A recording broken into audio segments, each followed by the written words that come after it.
everybody. You are here because we are talking about the new rules of sales engagement and how to turn prospecting chaos into consistent wins. And I have a couple of expert panelists with me today that I'm going to introduce right now. So I am your host, Matthew Volm. I'm CEO and founder of RevOps Co-op. We have a global community of 17,000 plus revenue operators from all over the globe.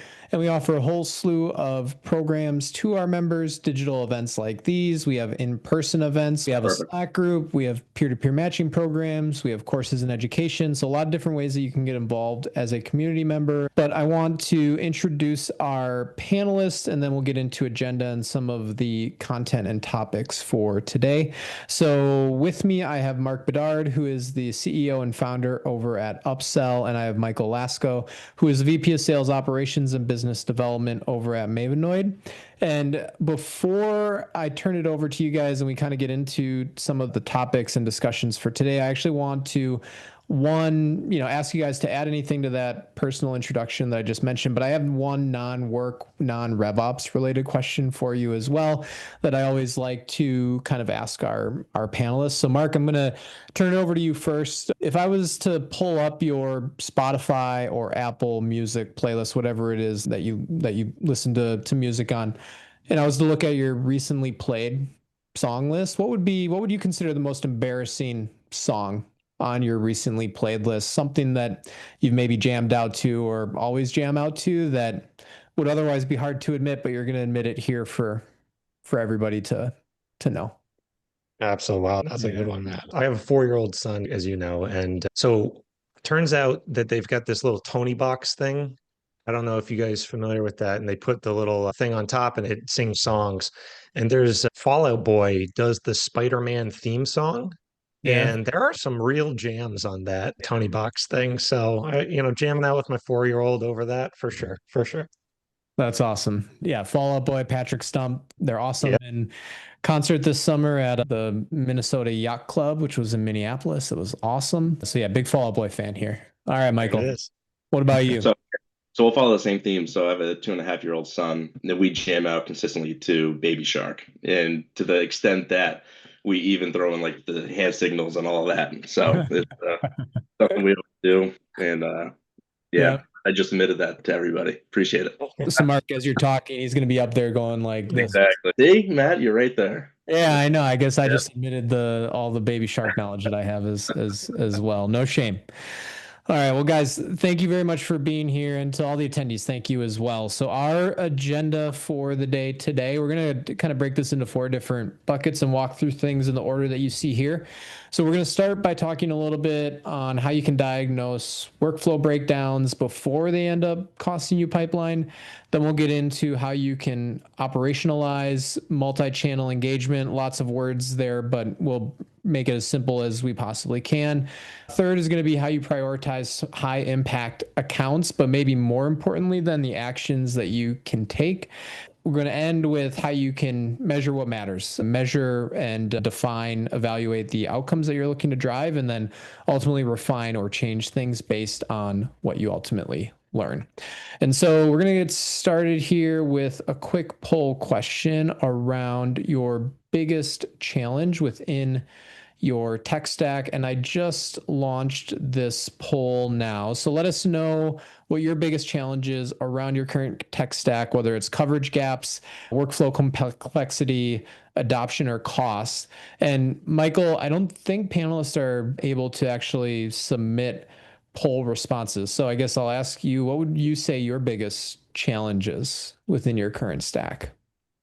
Yeah, there really was workflow complexity as well as cost. I mean, those are the top 2. I'm always of the opinion that I'll treat my company's bank account like my own bank account. So I want to make sure that I'm getting value out of every single tool. But I would say the workflow complexity was the biggest one for us.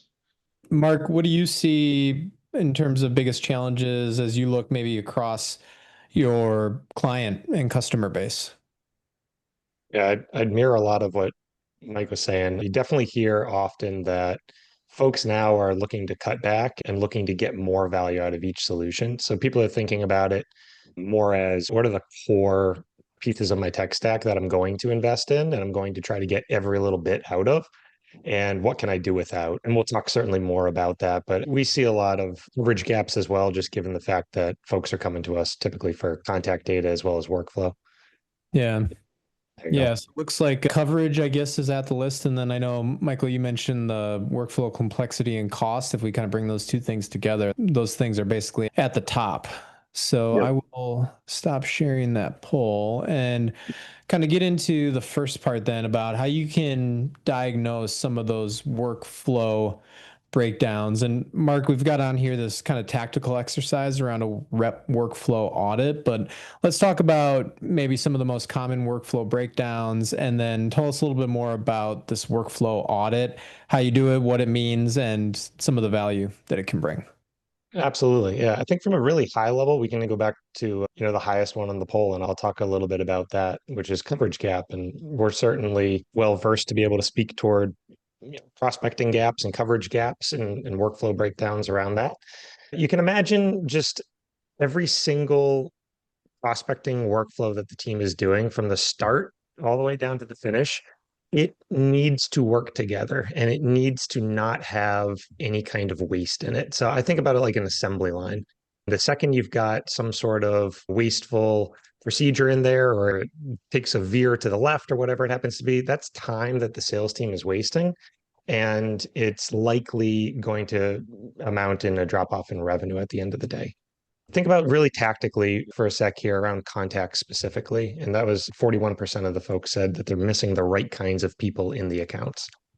You can imagine a workflow starting out, typically ABX style workflow would be RevOps assigns the accounts, disseminates it to the squad, sales teams going on LinkedIn Sales Nav to be able to prospect, and they're using their favorite data provider or multiple data providers to be able to kick those records directly into CRM and then into some sort of engagement tool. So I'm going from LinkedIn to Salesforce or HubSpot, and then from Salesforce HubSpot to SalesLoft Outreach, whatever it happens to be. So ZoomInfo, Cognizant, Upsell, any of these data providers are going to help on the LinkedIn prospecting side, kick the record directly into CRM, and then drop that record directly into an engagement layer like an Outreach or SalesLoft. Very standard workflow, but there's so many pieces that can fall off within the workflow. What we definitely recommend to everybody, and certainly I try to make this as tactical as possible, is to think about how can you audit that workflow? How can you go in there and ensure that the team is using as few steps as humanly possible? And every time that they do have a step in there, there's no drop off and there's no loss of data, or there's loss of context around why something's being done. As RevOps professionals, very easy to look at the tech stack and to say, I've checked the box on all the major things, and it should all seamlessly work together and stitch in properly.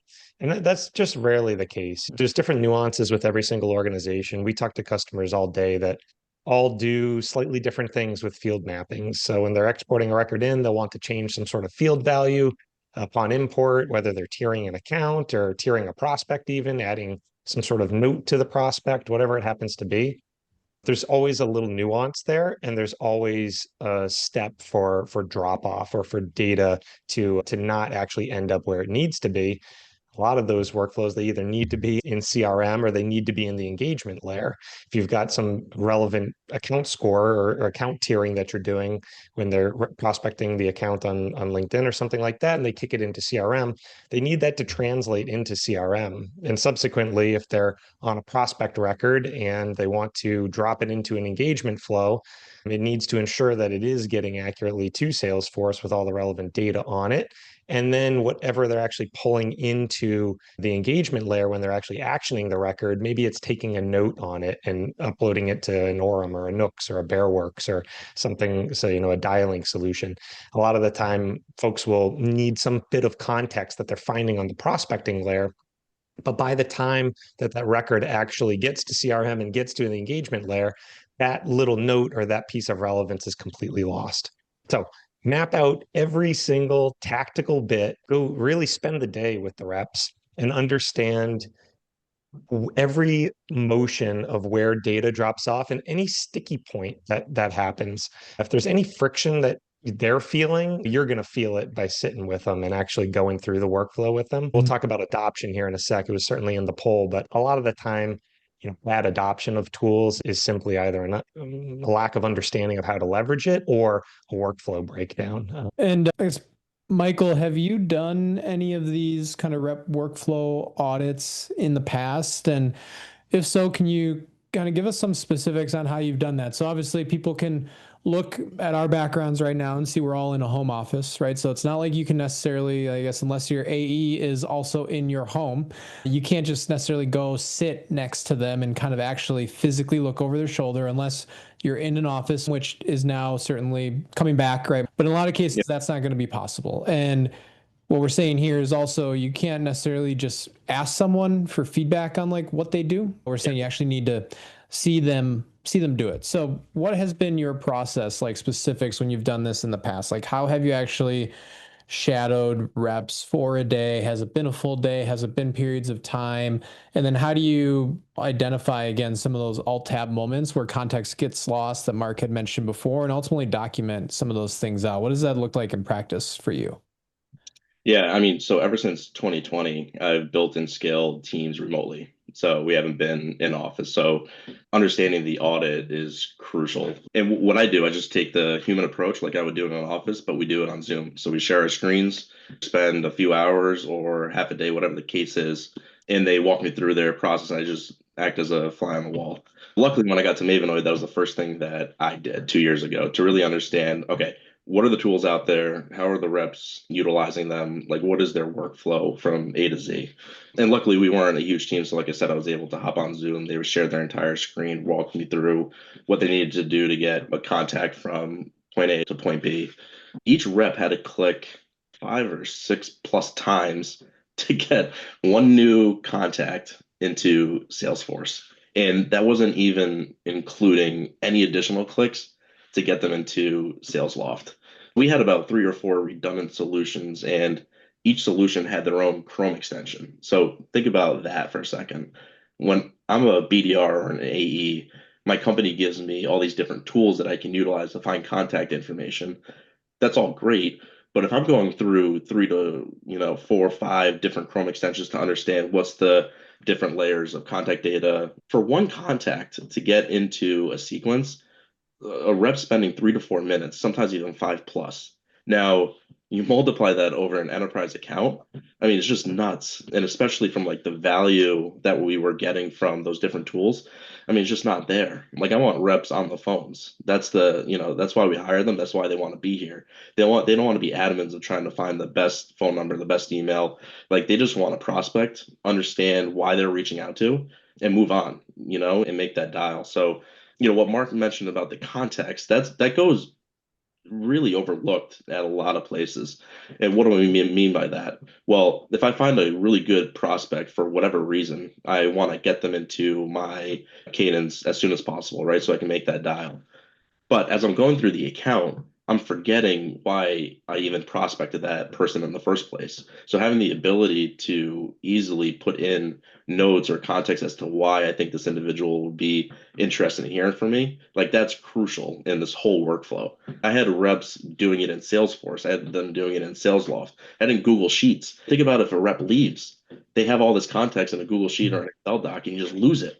So having not one place to store all that information was a huge issue for us. So I really needed to consolidate and really think about the whole workflow. Yeah, the number of clicks and just any of those conversion points too. If you think even just across the entire revenue engine, which, revenue operations is and should be responsible for, we all know when there's handoffs or things that get passed from person to person, tool to tool, system to system, those are the places where things can get lost, things can break down. We also know when you talk about building software technology products, right? Every screen you introduce to someone is a conversion point, right? And you're going to lose people. You're not going to have 100% conversion throughout. So the more of those that you can eliminate, the better outcome you ultimately drive. And the same goes for what we are just talking about here. If there's a workflow for your sales team and it takes them 5, 6, 7 clicks just to get a contact that they've prospected into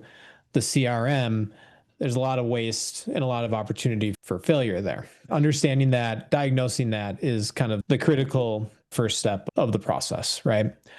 So next, we're going to get into the multi-channel piece of this and talk about how you can actually use some of those learnings from that workflow audit, those problems that you've diagnosed, and actually kind of turn them into successful multi-channel engagement strategies. So curious to hear, because LinkedIn can be loud and, you know, people can just voice their opinions there, but we want to know which channel is actually driving the most success for your business. So email, phone, social, video, and then referrals are the option that we have up here. Michael, what would your answer be to this? Your team. Yep, 100%. Yeah. Yep. We are 99% phone. Yeah. That's incredible. The thing I love about that, and even too, I mean, think about the day and age that we're living in right now with AI and technology and where it is today.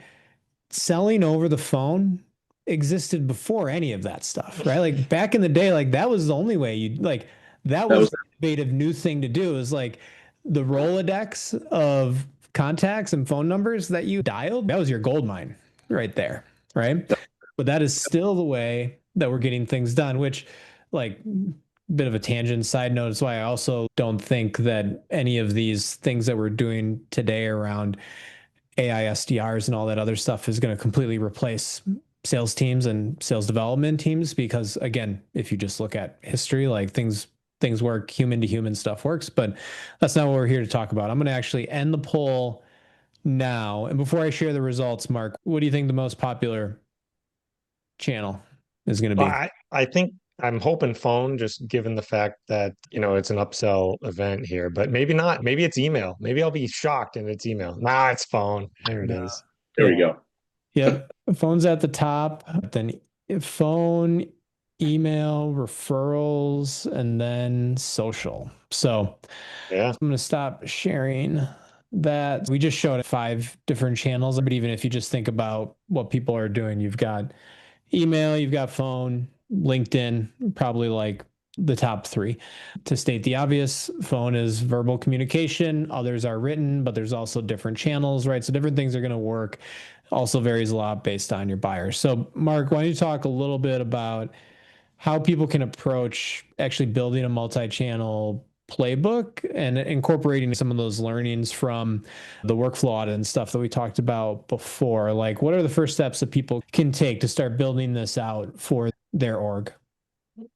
Absolutely. I think it's important to note too, like, we're trying to give very up-to-date perspective here, right? Like this is like feedback straight from folks that we talk to every day. And I'm keen not to just say what everyone's heard for the past 15 years, right? Because we've all been in the same camp. And most people, I would imagine, that are on this webinar have adopted some sort of multi-channel outreach. That's true. I guarantee he's sending emails too, right? But like majority of the meetings and the conversations that he's booking are definitely through calling. And I don't doubt that, given the focus on enterprise in particular. So I think I'm not really keen to say the exact same thing that we've been saying for 15 years, which is, hey, incorporate like what we saw in the poll, video, and, you know, do some sending, some gifting, and do some, remember that was the talk track, you know, 5 years ago. It was, you know, incorporate as much different mediums as humanly possible to ensure personalization at scale. And I just don't think that that's the state right now. I think, to your point, Matt, it's more customized to each organization. I think folks need to find out which mediums work for them and which channels are really driving revenue and driving results. I'm not just like a little bit more, but like all in. I think that's why we see the rise right now of solutions like Nooks and Orem and Bearworks and these kinds of dialing solutions come up in the wake of all the multi-channel engagements and sequencers.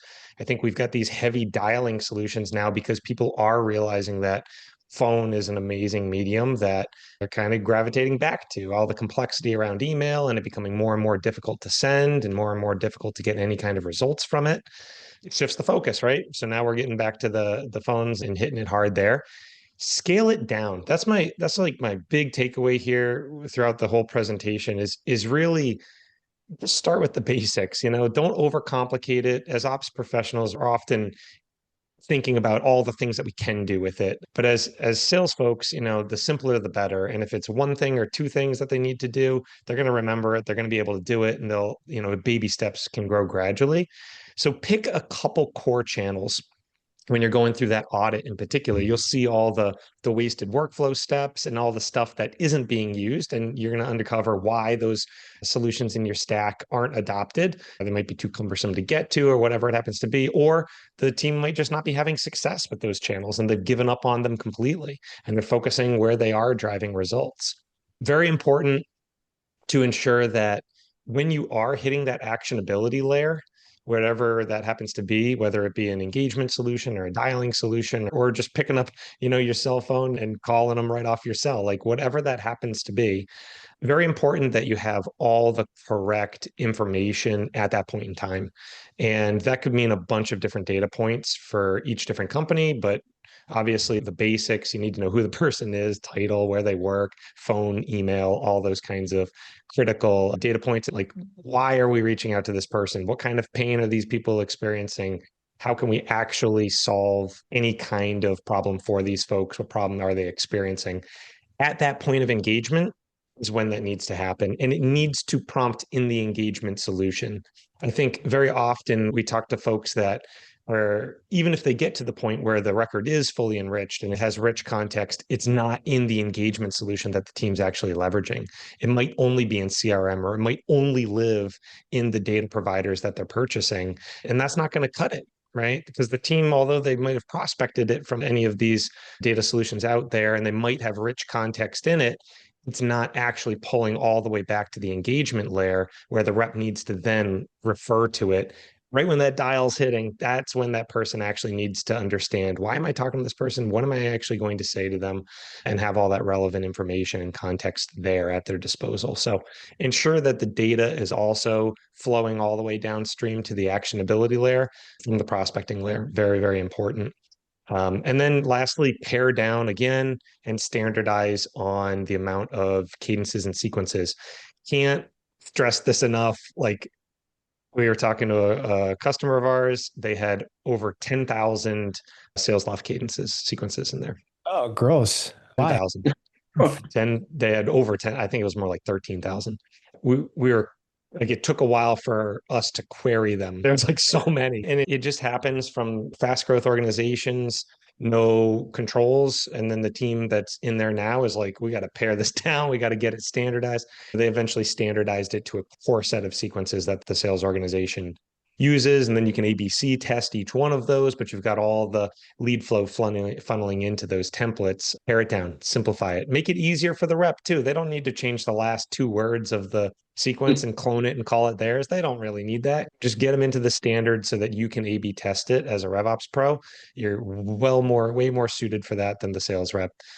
So I would say simplify stuff, in summary, really simplify it down to the stuff that's working, and ensure that all the pieces, all the operational pieces in terms of data enrichment and context are flowing from the prospecting layer all the way to the actionability layer. Yeah. So Michael, what does the multi-channel playbook look like for you guys? Is Mark right that when he said he was willing to bet that you probably send a few emails too, and it's not just phone? What else do you got in there? No, I mean, I jokingly always say that we're always on the phone. But yeah, 99% of us our outbound prospecting is over the phone. Obviously you're going to do some of the email, but the vast majority are the phone calls with, obviously the LinkedIn social selling too. I think that's also important to get in front of your buyers.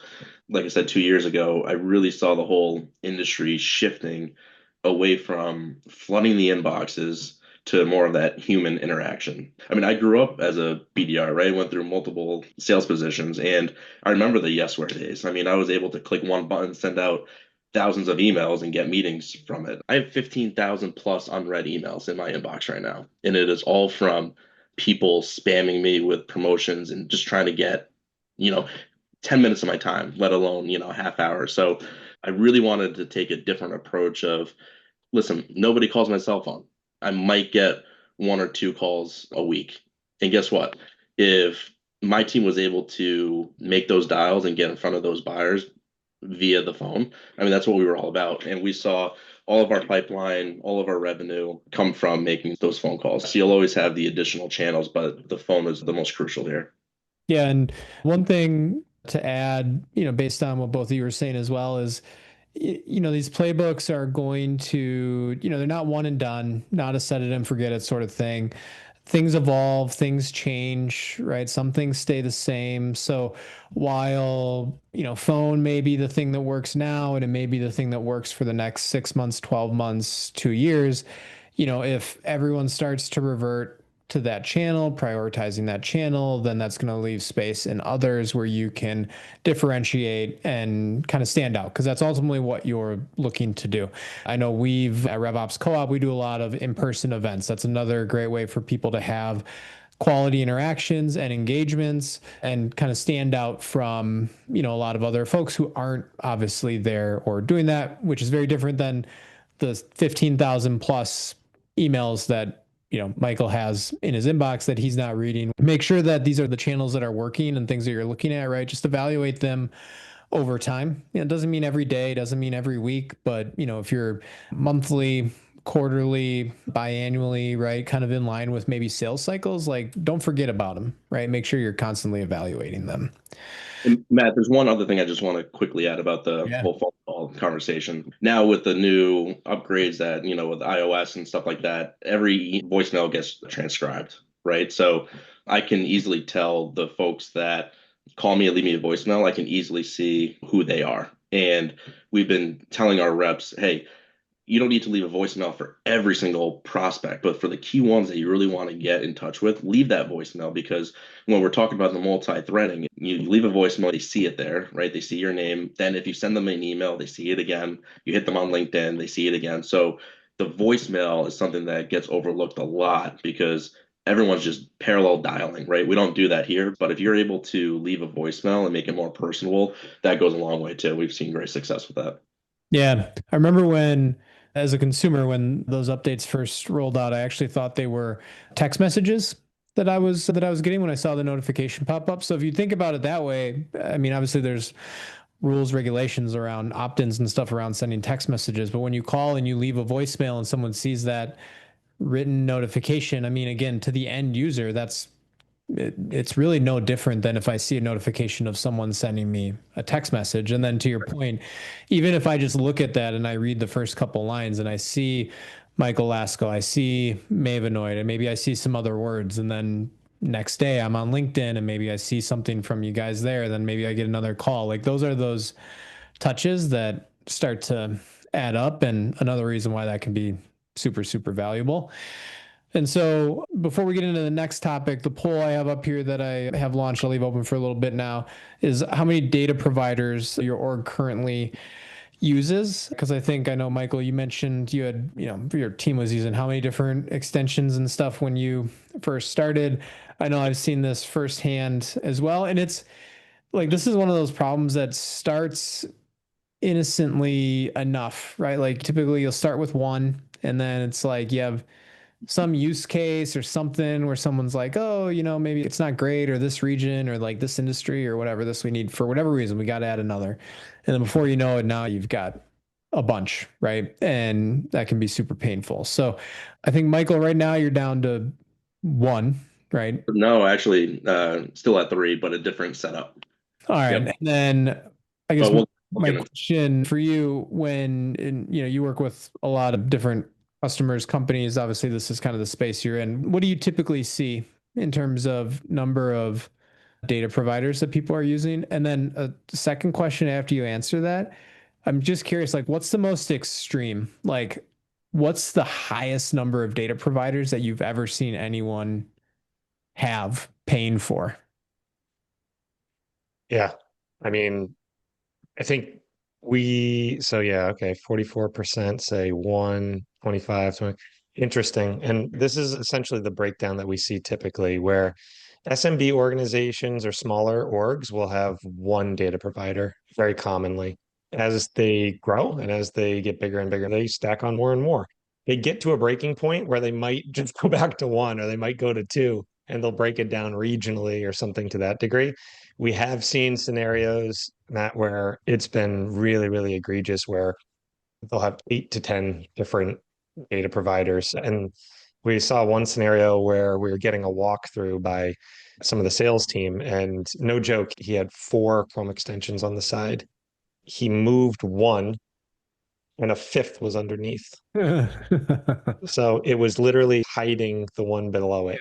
It was one of those scenarios. Well, that gets back to, again, some of the waste on time, dollars, stuff we were talking about before. And obviously, the accuracy and the value that you get from your data is going to tie very tightly into what we're talking about here, which is how you can prioritize the right accounts with the right actions to take. And obviously, if you do that information, the contacts and the companies are based on accurate data, you're not able to do any of that. So, Mark, I'll turn it over to you to get us started on this kind of tactical exercise here and how folks can look at approaching this account plus buying panel framework. Yeah, absolutely. Yeah, I think this is a very specific framework that works really well with account-based selling approaches or more upper market business in general. So this is not like a churn and burn kind of transactional selling motion. I think that that would be handled slightly differently, but this one is definitely one where you've got a big sales team and you as RevOps and leaderships professionals have identified the right kinds of accounts to go after, disseminate those accounts to the sellers, and those sellers are then responsible for prospecting the contacts specifically at that organization. I think that that separation of church and state is really one that we see probably the most confusion around, but also the most difference of opinions. Very commonly, we'll talk to folks and they're trying to acquire their entire TAM and pop it into CRM. And I really try to advise folks that that TAM is going to change every single day. The second you plop that TAM in there into CRM, it's already going stale. So everyone knows the data decay numbers, but 33, essentially 30, a third of people are going to change jobs and change critical contact info on those records that you just pushed into CRM every single year. So it's all well and good, but there's new prospects that are going to be coming in. There's going to be prospects that are in there that are going to need to get shifted or moved out. As RevOps pros, you're going to go crazy if you're trying to keep up to date with the CRM contacts. It's a section of record that ensures that we have the right pieces of historical information on those individuals so we don't make any blunders when we're moving forward. And I think like keeping that in mind is good. And then the actionability layer. So when the people are actually looking to reach out to those records, that's when it needs to be the most accurate, the most up to date with all the relevant information. They need to be at the right job. There can't be any errors on it. The records need to be flawless. That's where the focus should be from RevOps. It should be not in CRM, which I know it's kind of crazy, but it is in CRM, but it's not in CRM at the same time. I'm not saying enrich your entire database of CRM. I'm saying ensure that the records your reps are reaching out to are spotless, or the ones that are being actioned are spotless. And there's a difference there. You might have 50,000 records that the reps are reaching out to, and you might have 5 million records that are in CRM. There's a big difference. Don't worry about the 5 million, worry about the 50,000. This is a very cool framework. Essentially, RevOps owns in this framework the account selection specifically. There is so many tools out there. You've got Play and AirScale and all of these great enrichment list building solutions that exist that really shine on account selection, signal data, ingesting all of that, and firmographic enrichment. Awesome for building out your territory. You can start layering AI within that. AI shines at firmographic data. It's really, really good because there's so much public information out there. Very easy for AI to pick up all the nuance and keywords and specifics like that. Can also read any kind of press release or any publication that's being done, ingest that and push that in. So account scoring, I want to see so much more focus on account scoring and account selection and really slicing out that perfect account base. That's something that RevOps can do. Absolutely, no questions about it. Contacts, relinquish it. It's okay. Like you don't have to worry about the middle piece here. So identification of the right people at that account is the sales rep's job. That is what the salespeople should be doing. And I guarantee if I ask Mike, his sales reps are calling up organizations and they're talking to them. It's crazy. But they're actually talking to them about who the actual individuals are, what kind of pain is the organization experiencing, what kind of problems can they address, and what solutions can they fit in there to help solve. Like, having conversations is actively how you're going to discover and uncover the right information at that organization.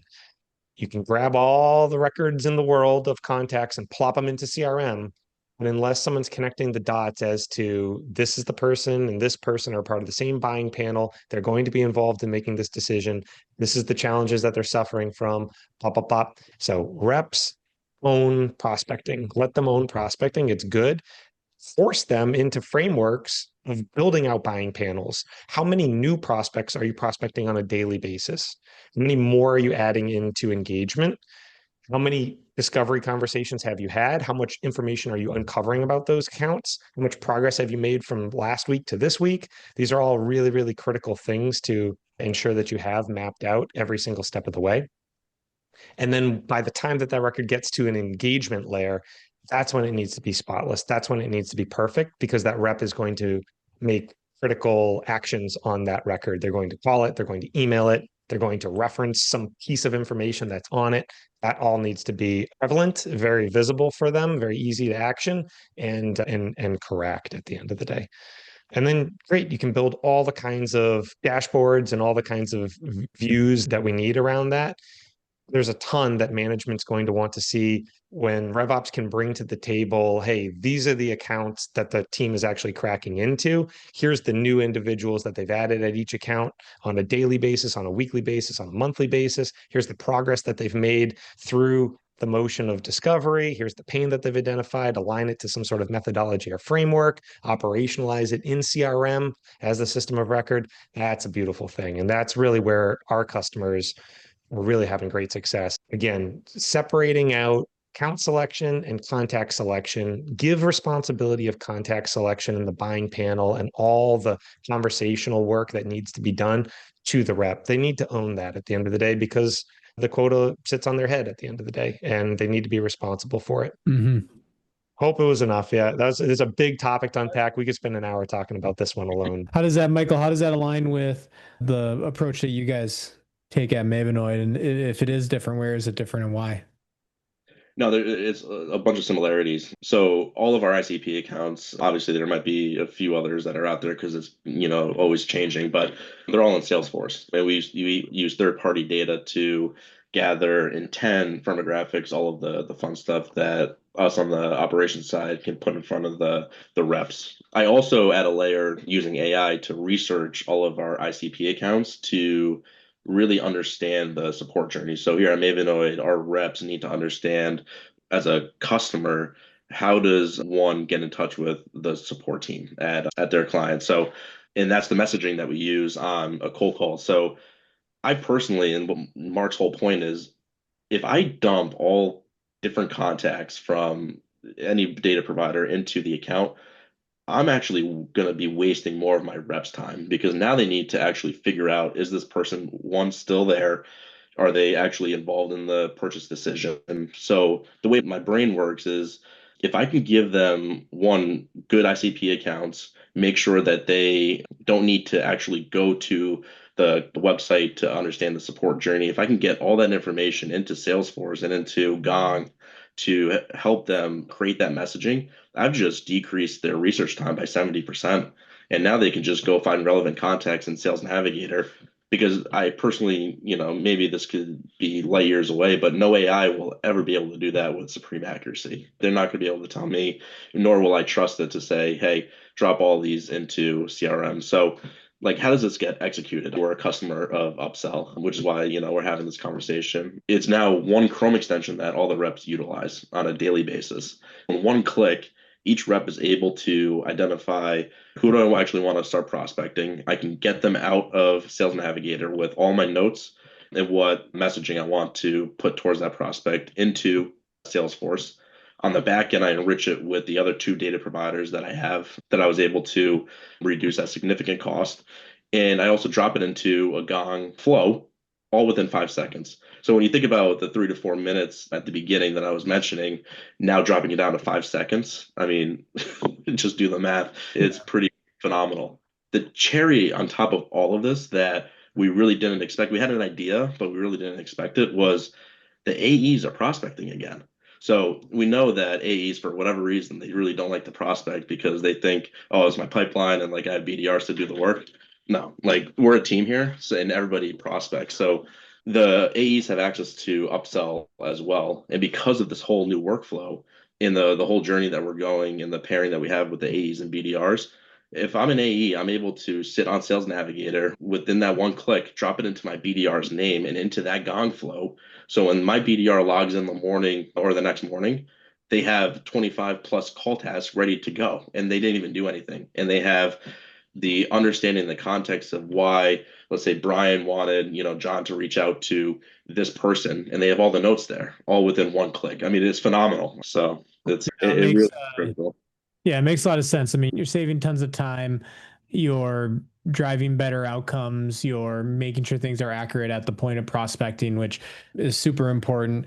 And yeah, you're giving the responsibility and accountability to the right people who are ultimately going to be responsible for driving the outcomes, having the conversations with those folks. And so let's see, we got our last poll question here as we get into the last topic of the day around measuring outcomes. I know we talked about kind of data providers and stuff before, how many people are using. We talked about like doing this kind of workflow audit, right? Like maybe when you first come into an organization, continuously then as well to constantly evaluate how you're doing things and improve how you're doing things. But then there's always this question of new data providers, new technology, if you even at all evaluate or reevaluate current tools, tech that you're using. And so curious, how often do people out there evaluate new providers? Is it every year, every couple of years, only when they come up for renewal, or rarely, never? What would your answer be, Michael, on this? So I would have to pick annually, only because 6 months is not on here. But I think having that recurring evaluation, I think that's crucial. What about you, Mark? How would you answer? Yeah, we should have made the poll have like quarterly or biannually as well. But I think it's so common that folks reevaluate stuff a couple months, 90 days before it's up for renewal. And I think in reality, every couple of years for some folks when the contract expires, some in the annual camp, some rarely never. If you think about every 2 to 3 years, only when expires, or rarely never as one clump, that's 70% of the folks where we evaluate it. Yeah. And that's so common. I think that's so common. And it's a great segue into this section too. It's hard, like RevOps is a tough gig, man. It's so many hats, constantly stretched thin. And yeah, like you're evaluating data providers, let's say 90 days before your data provider is up for renewal because you had 1.5 million other things to do during the rest of the year, right? And I think that my only advice would be try to get it to spending time more regularly. A quarterly basis would be ideal.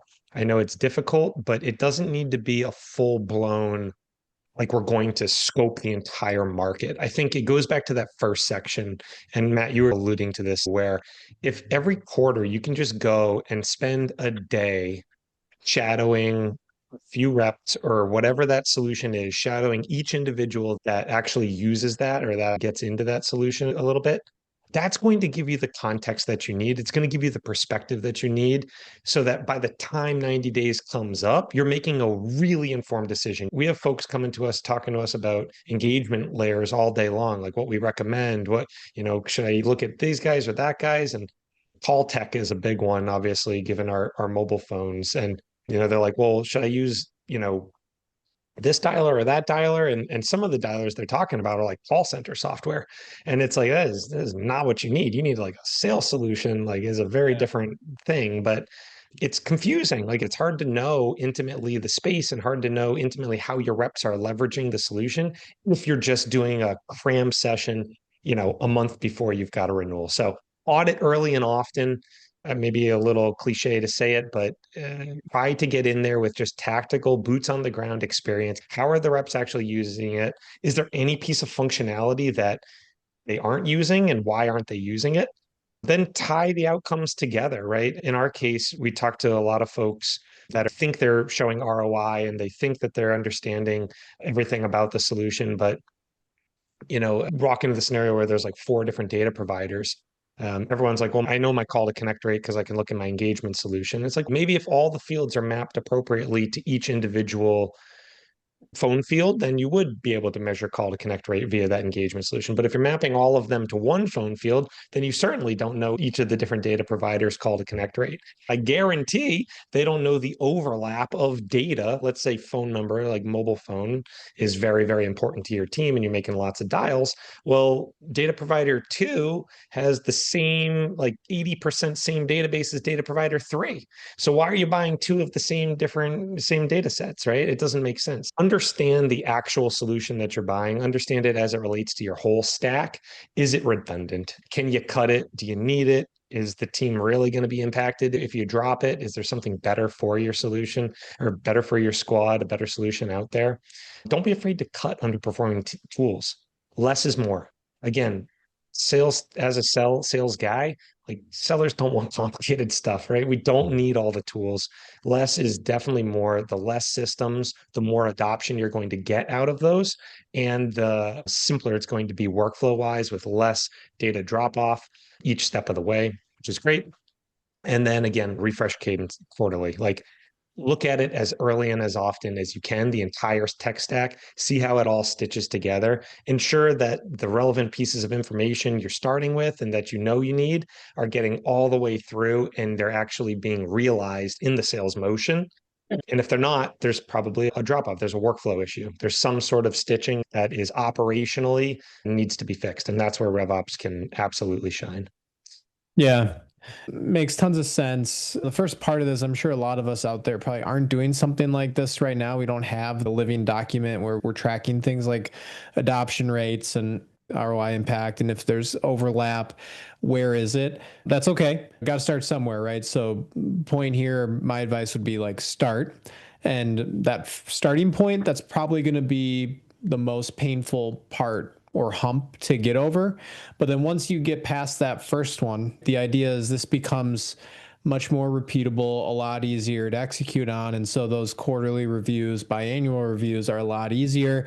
And don't focus so much on needing to be super precise, 100% accurate down to the 5th decimal point. You're trying to get directionally, am I heading in the right place? Can I get a better story than having nothing today?